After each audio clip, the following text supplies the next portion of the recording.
Hola, ¿cómo les va? ¿Cómo andan? Espero que anden bien. Hoy voy a hacer un videito cortito, breve, para explicar un poquito el texto que les voy a subir. El texto que les voy a subir tiene que ver con la sociología de la educación y con una mirada clásica de la sociología. Fundamentalmente dividida en dos aspectos. En una sociología del consenso y en una sociología del conflicto. La sociología del consenso tiene origen en el positivismo de Augusto Comte y tiene como sus representantes más importantes a Durkheim, a Veblen, que son los que vamos a ver nosotros, también está Parson. Y la sociología del conflicto tiene como representantes a Marx y a Max Weber, más allá de que su mirada difiere desde el origen, desde el arranque. ¿Qué dice la sociología del conflicto? La sociología del conflicto dice, en la sociedad hay sectores que ostentan el poder y que son opresores de una clase oprimida que es la clase trabajadora. Hay un sistema de clases, una clase alta y una clase baja, que está en permanente lucha, en permanente conflicto. Por eso la sociología del conflicto. Hay un conflicto permanente de intereses entre los trabajadores y los propietarios de los medios de producción. Dice Marx, los que ostentan el poder, dice Veblen. ¿Por qué? Porque acá hay una diferencia entre ellos, digamos, mientras que Marx vincula el conflicto a la organización económica, particularmente con la propiedad de los medios de producción.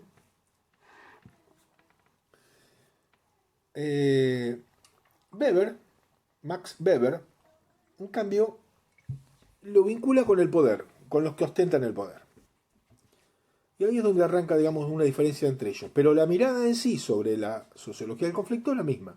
Existen conflictos en una sociedad, entre las clases de una sociedad, conflictos permanentes, donde los que tienen los medios de producción, o los que tienen el poder, según Weber, eh, oprimen a los que son la mano de obra, a los trabajadores, digamos, ¿no? A la clase trabajadora, al proletariado, diría Marx, y el otro lado sería la burguesía, ¿no es cierto?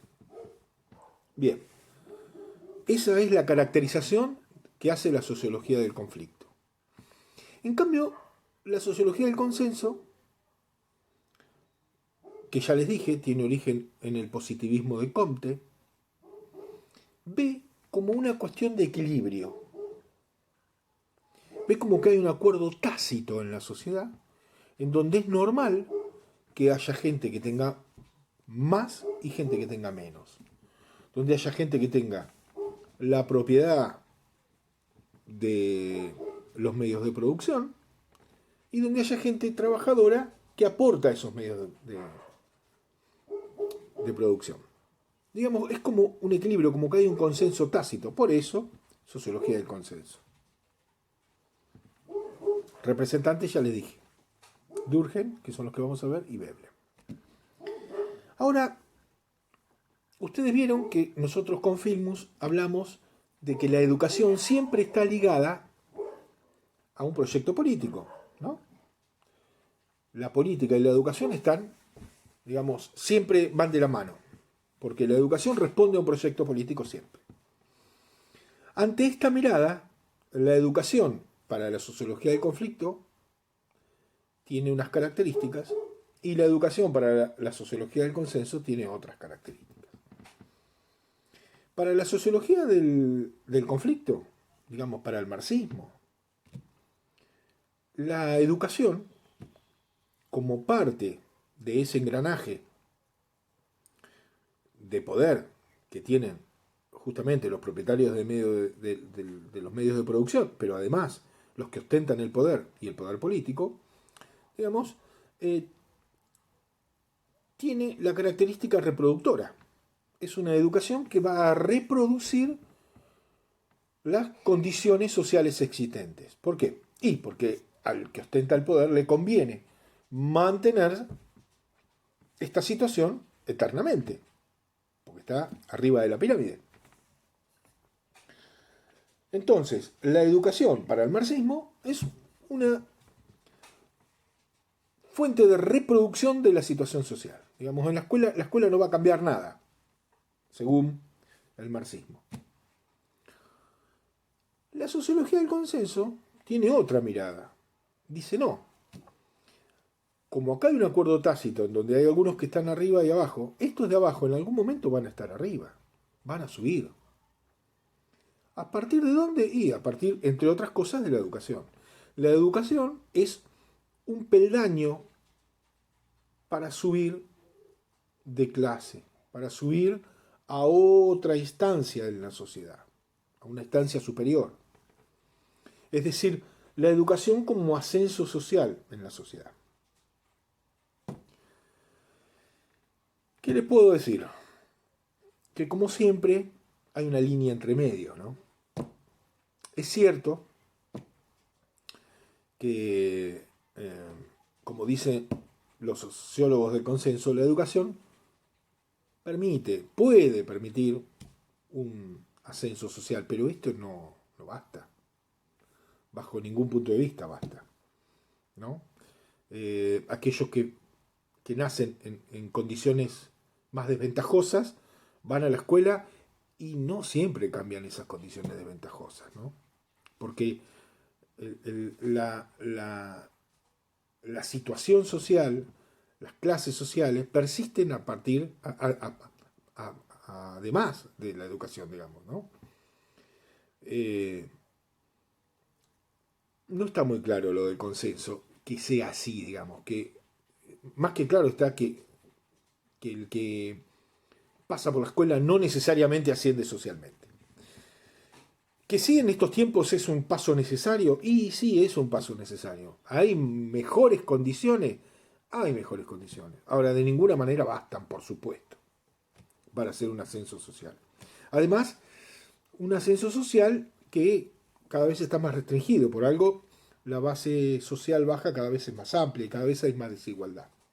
Y en ese caso, vamos a la sociología del conflicto, en donde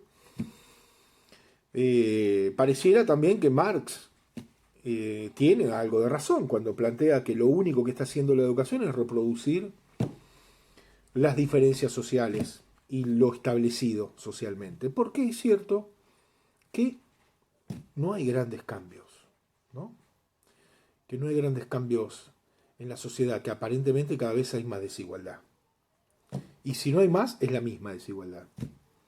Y cada vez hay gente que tiene menos y gente que tiene más. Y cada vez los extremos se alejan más. Entonces la educación parece que no ha contribuido mucho al ascenso social, más bien ha contribuido a lo que planteaba Marx. Bien, es otra mirada. Tampoco pareciera ser, digamos, tan taxativo. Hay muchas cuestiones que influyen y no solo la educación. Entonces, da la sensación que como en otras cuestiones, siempre el camino es el camino del medio, ¿no?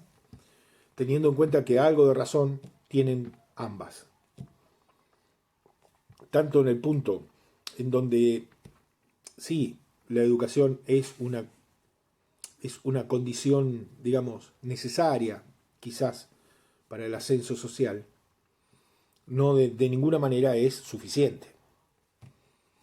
Y como crítica para el marxismo es, sin la escuela, digamos, las condiciones serían todavía peores, o serían quizás más desiguales. Bueno, ese es un poco el resumen entre estas dos teorías. Después, ustedes van a tener ahí el abordaje de los distintos autores, porque hay matices. Como les dije, entre Marx y Weber hay matices, entre Durkheim y Veblen hay matices. Veblen fundamentalmente habla de la educación, se mete más en el tema de la educación. Marx prácticamente no habla de educación, pero sí habla de las instituciones del Estado, y entre las instituciones del Estado está la educación, digamos como reproductoras del orden social. Con este pequeño videito que yo les hice como para orientarlos, más el texto que les voy a subir, que es un texto que justamente es la unidad 1 de un libro de sociología de Ana María Brígido. Con esto y con unas preguntitas, unas consignas que les voy a dejar, ustedes van a tener suficiente material como para más o menos hacerse una idea y empezar a tratar de responder esas consignas, que básicamente lo que los va a ayudar esas consignas es hacer cuadros comparativos, a poder procesar eso que leen y a poder ver y comparar los distintos autores y las distintas corrientes. Fundamentalmente a eso va a apuntar las consignas que les voy a dejar, para que ustedes tengan más o menos un panorama de la situación y de la parte, digamos, que liga las corrientes sociológicas y las corrientes del Estado con la educación. Esto es una mirada más amplia. Nosotros lo que analizamos con Filmus fue las distintas etapas y relaciones entre el Estado y la educación en Argentina. Bien, ahora vamos a hacer algo más global desde la sociología clásica, digamos, ¿no? Una mirada más holística, pero que en algún momento van a poder relacionar con lo que planteó Filmus en los distintos momentos de la historia. Bueno, espero que estén bien y nos veremos el viernes que viene. Chao.